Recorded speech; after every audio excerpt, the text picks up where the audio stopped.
వినయమే ఉందనుకోండి, ఈశ్వరుడా నాకు లొంగవలసిన వాడు, నేనా ఈశ్వరుడికి లొంగవలసిన వాడిని. ఇదే మీరు పక్కన రాముణ్ణి చూడండి. రాముడు ఎప్పుడూ తపస్సు చేసినట్టు రామాయణంలో లేదు. ఇలా ఆయన ఎక్కడ తపస్సులు చేయలేదు. కానీ ఆయన అంటాడు, అసంకల్పితమే వేద యదకస్మాత్ ప్రవర్తతే నివర్త్యారంభమారబ్ధం అను దైవస్య కర్మతత్ అన్నాడు. నిన్న రాత్రి రాజ్యం ఇస్తానని ఇవాళ ఇవ్వకపోతే ఇది ఈశ్వర అనుగ్రహం రా, ఇది కూడా ఈశ్వరుడు నువ్వు ఎదిరించలేవు. ఈశ్వరుడు చెప్పినట్టుగా అరణ్యవాసానికి వెళ్ళిపోవడమే. అంతేకాని నిన్న ఇస్తానన్న తండ్రి ఇవాళ ఎందుకు ఇవ్వనన్నాడు? ఈశ్వర దర్శనం ఆయనకి జరిగిపోతోంది వినయంతో. అరణ్యవాసానికి పంపంటే భగవంతుడి తిట్టలా, భగవంతుడు చెప్పిన దాన్ని మనం పాటించడమే వెళ్ళిపోయాడు. సాత్వికారాధన ఉంది, అందుకే ఆయన నిరంతరము రక్షింపబడ్డాడు భగవంతుడి చేత. నీకు రాముడి జీవితం ఆదర్శంగానే రావణుడి జీవితం ఆదర్శం కాదు. అందుకే రావణుడు జ్యోతిర్లింగాన్ని తెచ్చాడు, రాముడు జ్యోతిర్లింగాన్ని తెచ్చాడు. స్థాయి దేంది ఎక్కువ చెప్తారు మీరు? రామేశ్వరం లింగందే చెప్తారు మీరు కదండి. కాబట్టి ఇప్పుడు ఏమైంది? ఈయన తలలు కొయ్యడం మొదలుపెట్టాడు. అప్పటికి 9 తలలు కోసేశాడు. ఇప్పుడు కోస్తున్న కొద్దీ భక్తి ఎక్కువైందా, అక్కస ఎక్కువైందా? అక్కసే ఎక్కువైంది. ఎందుకు ఎక్కువైంది? వినయము లేదు. వినయము లేని చదువు దేశమును నాశనం చేస్తుంది. మనం చదువు కొంటున్నామేమో కానీ ఇవాళ చదువు కొనట్లేదు. అసలు విద్యార్థులకు వినయమును బోధించినటువంటి విద్యాలయములు ఈనాడు లేవు. ఏమైనా ఉంటే ఫీజు కట్టనందుకు పిల్లవాణ్ణి అంతమంది పిల్లలు చూస్తుండగా గేటు బయట నిలబెట్టినటువంటి పాపభూయిష్టమైనటువంటి స్కూళ్ళు ఉన్నాయేమో తప్ప అసలు నిజంగా పిల్లలకి ముందు వినయం నేర్పాలని వినయం నేర్పేటటువంటి పాఠశాలలు ఎన్నున్నాయి? వినయము లేనటువంటి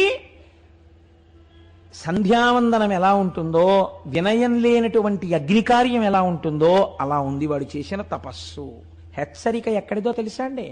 మీరు సంధ్యావందనానికి కూర్చున్నప్పుడు కనీసంలో కనీసం మిగిలిన పూజ మాట ఎలా ఉన్నా సంధ్యావందనమేమేం చెయ్యమండి అన్నారనుకోండి, అంతటి మహాత్ముల గురించి నేను మాట్లాడటం లేదు. నేను మాట్లాడేది సంధ్యావందనం కనీసం చేసేవాళ్ళ గురించి. సంధ్యావందనం చేస్తున్నానన్నవాడికి కొన్ని లక్షణాలు ఉండాలి. వాడు స్థిరంగా కూర్చోవాలి. చేసే 10 నిమిషాలో 11 నిమిషాలో ప్రశాంత చిత్తుడై కూర్చోవాలి సంధ్యావందనానికి. అంతేకాని నీళ్లు ఎగరేయడం, అర్ఘ్యం పేరు చెప్పి ఉద్ధరిణితో ఇలా అంటూ ఉండడం, పిచ్చి పిచ్చి పనులు ఏమిటి? అదే అర్ఘ్యం ఇవ్వడం. అర్ఘ్యం ఇవ్వడానికి ఒక మర్యాద ఉంది. నువ్వు అనుభవించి అర్ఘ్యం ఇయ్యి జాగ్రత్తగాను. నువ్వు ఎటువంటి దేవతలకు అర్ఘ్యం ఇస్తున్నావు, ఎటువంటి వారిని లోపలికి తీసుకుంటున్నావు, దాన్ని నువ్వు మనస్సులో బాగా నాటుకుని చెయ్యాలి. చేసి ఆ చేసిన అందుకే గాయత్రి లెక్క పెట్టవద్దు అని చెప్పింది శాస్త్రం. కణుపుల మీద కాని, వేళ్ల చేత కాని, మాల చేత కాని గాయత్రి లెక్క పెట్టవద్దు. ఎందుకని? నీకు లెక్కెందుకు? నీ బుద్ధికి ప్రచోదనం కావాలి. 11 మార్లు గాయత్రి చేస్తే కనీసం ఒక 5 నిమిషాలు పడుతుందని నీకు ఎరుక ఉంటే 5 నిమిషాలు కళ్ళు మూసుకుని చేసిన 11 మాటలైనా శ్రద్ధతో చేయ, ధ్యాన శ్లోకంతో. నీ బుద్ధి వికసించి సత్వం మీద కెడుతుంది. కూర్చోవడమే రజోగుణ భూయిష్టంగా అసలు గాయత్రి చెయ్యడం కూడా కోరికలతోటే చేస్తే అది ఎంత హేయముగా ఉంటుంది మీరు ఆలోచించండి. సత్వగుణంతో ఉండాలి పూజకి ప్రారంభం. అలా ఉండకపోతే చాలా దారుణంగా ఉంటాయి ఫలితాలు.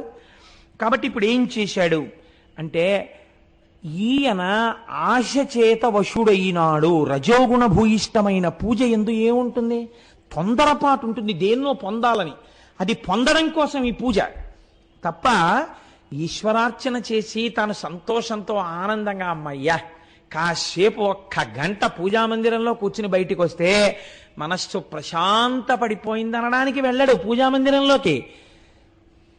ఇవాళ ఇక్కడ ఇది చేసి తొందరగా అక్కడికి వెళ్తే అదేదో కలిసి రావాలని వెళ్తుంటాడు పూజామందిరంలోకి. గుళ్ళోకి ఎందుకు వెడతాడంటే అక్కడికి వెళ్ళి ఏదో సంపాదించుకోవాలని వెడుతుంటాడు. ప్రతిదీ వ్యాపార సరళిలో చేస్తుంటాడు. అంటే ఇప్పుడు ఈయన కోరికలకి తల్లి ఏది? ఆశ.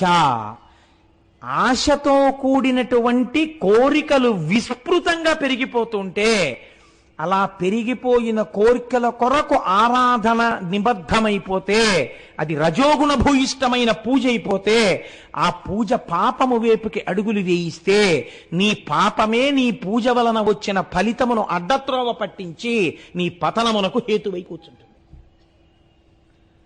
మీరు చాలా జాగ్రత్తగా విన్నారో లేదో, ఇది ఉపాసన యందు మీరు దిద్దుకోవలసిన విషయం. ఇది ఎంత అందంగా తీసుకొస్తున్నారో చూడండి. ఇప్పుడు ఆ జ్యోతిర్లింగ ఆవిర్భావమునందు 9 తలలు నరికాడు, రాలేదు శివుడు. ఇప్పుడు 10వ తల కూడా నరికేస్తాడు, ఆయన ఆగడు. ఎందుకని?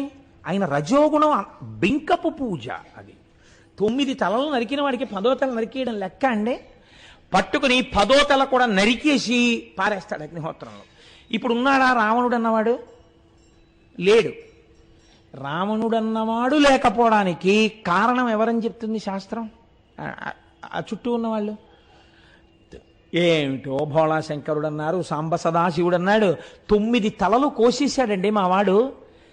కొంతమంది ఉపాసనలో ఇలాంటి పొరపాట్లు చేస్తుంటారు. అది పూజ అనుకుని ఇలాంటి తప్పు పనులు చేస్తుంటారు. అలా చేయకూడదు. పూజ సాత్వికంగా ఉండాలి.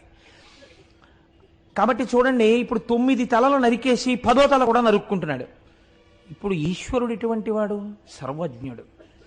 వీడిని అడ్డు పెట్టే లోకానికి ఇటువంటి పూజలు ఎంత ప్రమాదకరమో నేను తెలియచెప్పాలి.